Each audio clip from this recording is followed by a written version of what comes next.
জমি নেই তাদের পাট্টা দেওয়া হয়। কিন্তু উত্তর চব্বিশ পরগনার স্বরূপনগরে দেখা যাচ্ছে যে এক নেতা তার দোতলা গাড়ি তাও তিনি পেয়েছেন পাট্টা।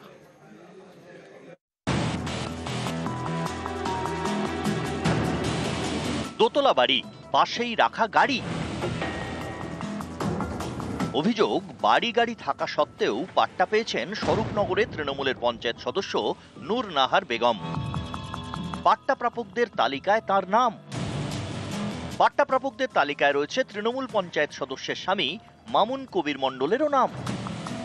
উত্তর চব্বিশ পরগনার বসিরহাট 26শে অগস্ট এখানে 1501 জনকে পাট্টা বিলি করা হয়। সেই তালিকাতেই রয়েছে গোবিন্দপুর পঞ্চায়েতের তৃণমূল সদস্য এবং তার স্বামীর নাম রয়েছে তার পরিবারের আরো 4 জনের।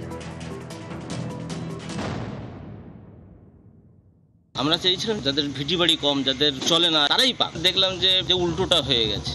যারা প্রভাবশালী তারাই জমিটাকে সরকারের কাছ থেকে কিভাবে বন্টন করে নিয়েছে জানি না। আমরা কিচ্ছু পাই। আবেদন করেছিলেন? হ্যাঁ, আবেদন করেছে, কেউ পাইনি। কারা পেয়েছে অ্যাকচুয়ালি?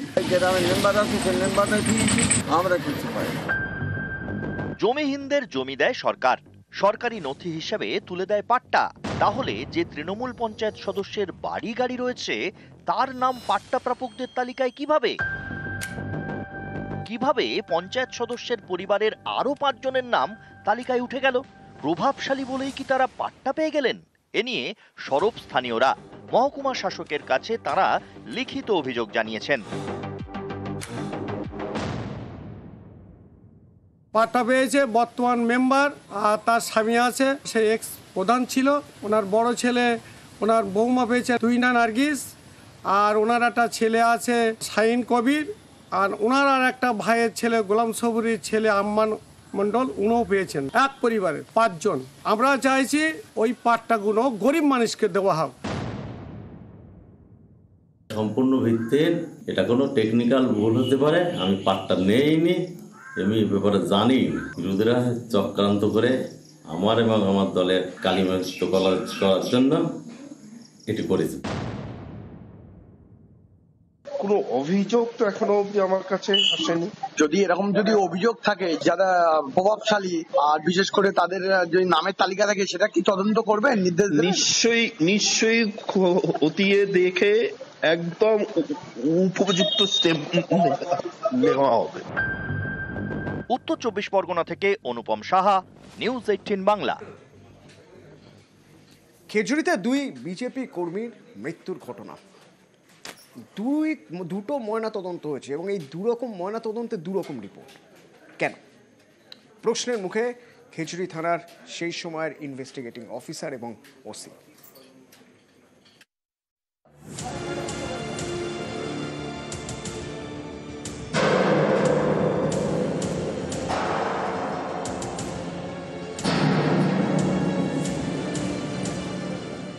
জুলাই পূর্ব মেদিনীপুরের খেজুরিতে একটি অনুষ্ঠানের পর 2 বিজেপি কর্মীর দেহ উদ্ধার হয়।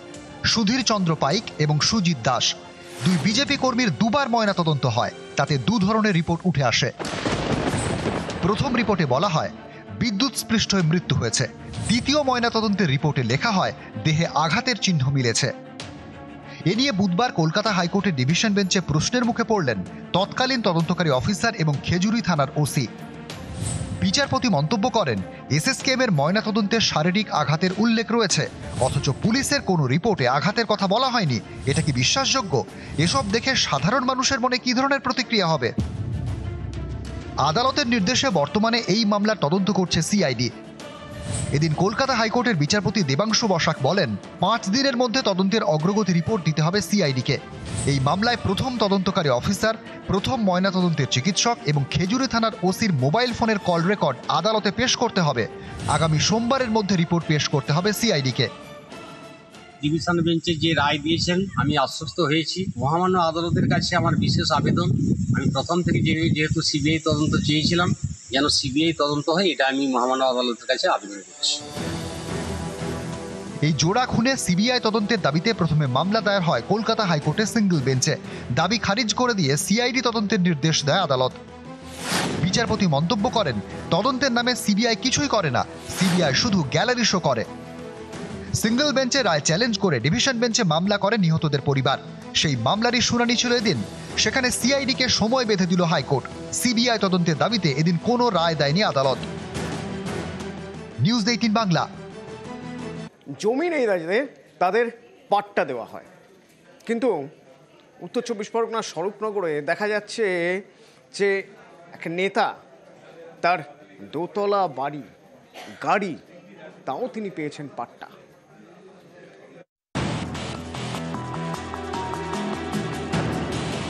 দোতলা বাড়ি, পাশেই রাখা গাড়ি। অভিযোগ, বাড়ি গাড়ি থাকা সত্ত্বেও পাট্টা পেয়েছেন স্বরূপনগরের তৃণমূলের পঞ্চায়েত সদস্য নূর নাহার বেগম।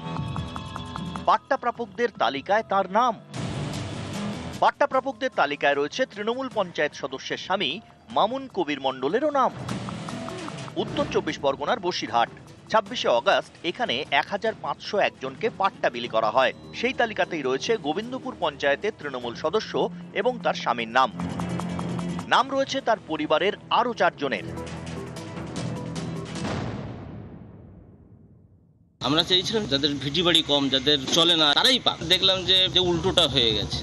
যারা প্রভাবশালী তারাই জমিটাকে সরকারের কাছ থেকে কিভাবে বন্টন করে নিয়েছে জানি না। আমরা কিচ্ছু পাই।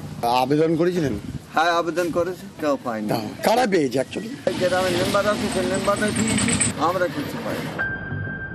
জমিহীনদের জমি দেয় সরকার, সরকারি নথি হিসেবে তুলে দেয় পাট্টা। তাহলে যে তৃণমূল পঞ্চায়েত সদস্যের বাড়ি গাড়ি রয়েছে তার নাম পাট্টা প্রাপকদের তালিকায় কিভাবে? কিভাবে পঞ্চায়েত সদস্যের পরিবারের আরো 5 জনের নাম তালিকায় উঠে গেল? প্রভাবশালী বলেই কি তারা পাট্টা পেয়ে গেলেন? এ নিয়ে সরব স্থানীয়রা। মহকুমা শাসকের কাছে তারা লিখিত অভিযোগ জানিয়েছেন। পাট্টা পেয়েছে বর্তমান মেম্বার, আর তার স্বামী আছে, সে এক্স প্রধান ছিল। ওনার বড় ছেলে, ওনার বৌমা পেয়েছে তুইনা নার্গিস, আর ওনার একটা ছেলে আছে শাহিন কবির, আর ওনার আর একটা ভাইয়ের ছেলে গোলাম সবুরির ছেলে আম্মান মণ্ডল, উনিও পেয়েছেন। এক পরিবারের 5 জন। আমরা চাইছি ওই পাট্টাগুলো গরিব মানুষকে দেওয়া হোক। সম্পূর্ণ ভিত্তির এটা কোনো টেকনিক্যাল ভুল হতে পারে, আমি পাট্টা নেইনি, আমি এই ব্যাপারে জানি। বিরোধীরা চক্রান্ত করে আমার এবং আমার দলের কালিমালিপ্ত করার জন্য এটি করেছে। কোনো অভিযোগ তো এখনো অবধি আমার কাছে আসেনি। যদি এরকম অভিযোগ থাকে, যারা প্রভাবশালী আর বিশেষ করে তাদের যদি নামের তালিকা থাকে, সেটা কি তদন্ত করবেন? নির্দেশ নিশ্চয়ই খতিয়ে দেখে একদম উপযুক্ত স্টেপ নেওয়া হবে। উত্তর 24 পরগনা থেকে অনুপম সাহা, নিউজ 18 বাংলা। খেজুরিতে 2 বিজেপি কর্মীর মৃত্যুর ঘটনা। দুটো ময়না তদন্ত হয়েছে এবং এই দুরকম ময়না তদন্তে দুরকম রিপোর্ট। কেন? প্রশ্নের মুখে খেজুরি থানার সেই সময়ের ইনভেস্টিগেটিং অফিসার এবং ওসি।